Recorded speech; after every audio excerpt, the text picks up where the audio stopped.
नमस्कार, मैं हूं मृत्युंजय कुमार झा और आप बात करते हैं कि फिलहाल कमोडिटी मार्केट में किस तरह की हलचल हो रही है। आज अगर बाजार की चाल को देखें तो आज शुरुआती कारोबार से ही बुलियन का मार्केट बिल्कुल दायरे में फंसा हुआ है, क्योंकि आज से फेड की 2 दिन की मीटिंग शुरू हो रही है और उस बैठक से पहले बाजार में एक्शन पूरी तरह से गायब होते हुआ दिख रहा है। और इस पर बातचीत के लिए हमारे साथ फोन लाइन पर है एंजल कमोडिटी के एवीपी अनुज गुप्ता दिल्ली से। अनुज जी, स्वागत है आपका कार्यक्रम में। जिस तरह से मार्केट में एक रेंज बाउंड ट्रेड है गोल्ड में, क्या आपको लगता है कि यही ट्रेंड आज और कल कंटिन्यू रहने वाला है? और ऐसे में गोल्ड में ट्रेड किस तरह का करना चाहिए? Mrityunjay, good afternoon. बिल्कुल मुझे लगता है कि फेड की मीटिंग से पहले ये मार्केट एक रेंज में रहेगा, बट हमने अगर देखें तो मॉर्निंग से मार्केट लोअर लेवल से बाउंस हुआ है, तो मुझे लगता है कि थोड़ी बहुत तेजी यहाँ देखने को मिल सकती है। तो इंट्राडे पर्सपेक्टिव से मुझे लगता है कि अगर प्राइस 26,800 के आसपास मिलते हैं तो बाय इनिशिएट कर सकते हैं। टारगेट 27,000 तक देखने को मिल सकते हैं। ठीक है, क्या चांदी में भी आपको लगता है कि आज के कारोबार में बाइंग का कुछ मौका दिख रहा है? और देखिए, मुझे लगता है कि चांदी के अंदर गोल्ड से थोड़ी तेजी है, अच्छी है, तो गोल्ड चांदी के अंदर भी मुझे लगता है कि बाय करना चाहिए। करीबन 37,000 के आसपास बाय कर सकते हैं। टारगेट करीबन 37,600 तक देखने को मिल सकता है। हालांकि अगर हम देखें तो आज मूवमेंट जो है रेंज बाउंड है, बट अगर हम देखें तो मार्केट लोअर लेवल से काफी बाउंस हुआ है सिल्वर का, तो मुझे लगता है कि इवनिंग में भी बाइंग ट्रेंड इंक्लाइन रहेगा। ठीक है, कच्चे तेल की बात कर लेते हैं। क्रूड की कीमतें दबाव में हैं और आज चूंकि अमेरिका में एपीआई के स्टॉक के आंकड़े जारी होंगे और कल अमेरिका में सरकारी स्टॉक के आंकड़े जारी होंगे, उससे पहले क्रूड दबाव में है क्योंकि जो तमाम खबरें आ रही हैं क्रूड को लेकर वो निगेटिव है।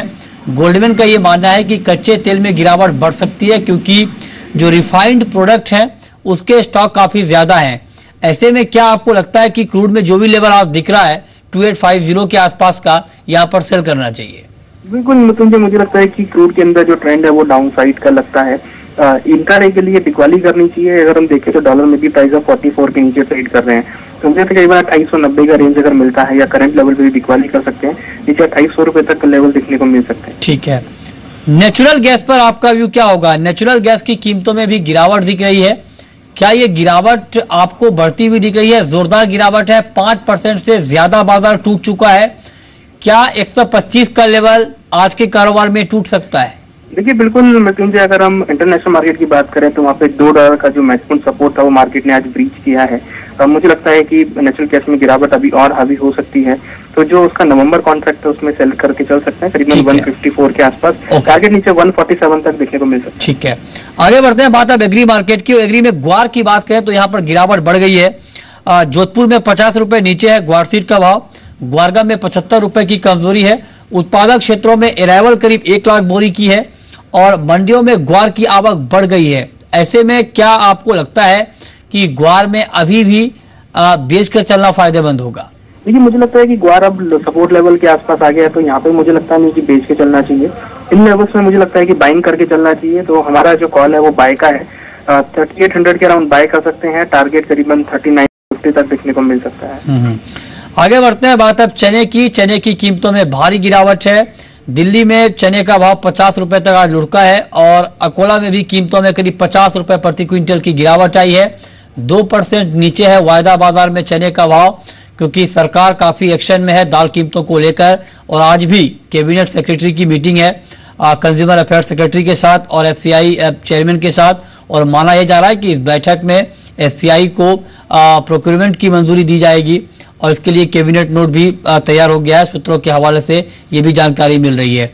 ऐसे में क्या चने में आप कितनी गिरावट देख रहे हैं? देखिए, चने में जो ट्रेंड है वो डाउन साइड में कन्वर्ट हुआ है। मुझे लगता है कि चने के अंदर जो गिरावट है वो अभी और रह सकती है।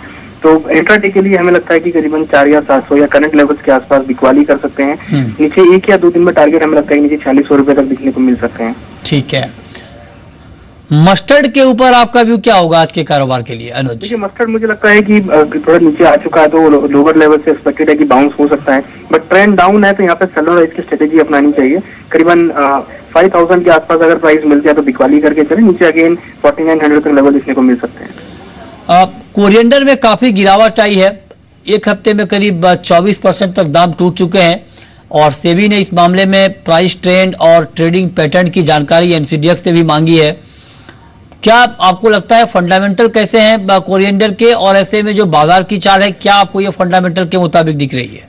देखिए, मार्केट अगर देखें तो थोड़ा सप्लाई तो जरूर बढ़ा है, बट अगर हम देखें तो यहाँ पे market technical point of view से काफी वीकनेस दिखा रहा है। एक पैटर्न यहाँ ब्रेकआउट हुआ है, तो मुझे लगता है कि अभी और यहाँ पे गिरावट देखने को मिल सकती है। फंडामेंटल एक है कि जो कि सप्लाई इंक्रीज हुई है या फिर मार्केट में जो बिकवाली है वो यहाँ पर बढ़ी है, बट अगर हम ओवरऑल देखें तो मार्केट में करेक्शन दिखाई देता है। ठीक है, चलिए बहुत बहुत शुक्रिया आपका अनुज इस पूरी जानकारी के लिए, बताने के लिए कि आज कहां पर ट्रेड करना चाहिए। लेकिन शाम 5:30 बजे आप कमोडिटी मार्केट से जुड़ा हुआ कोई भी सवाल पूछ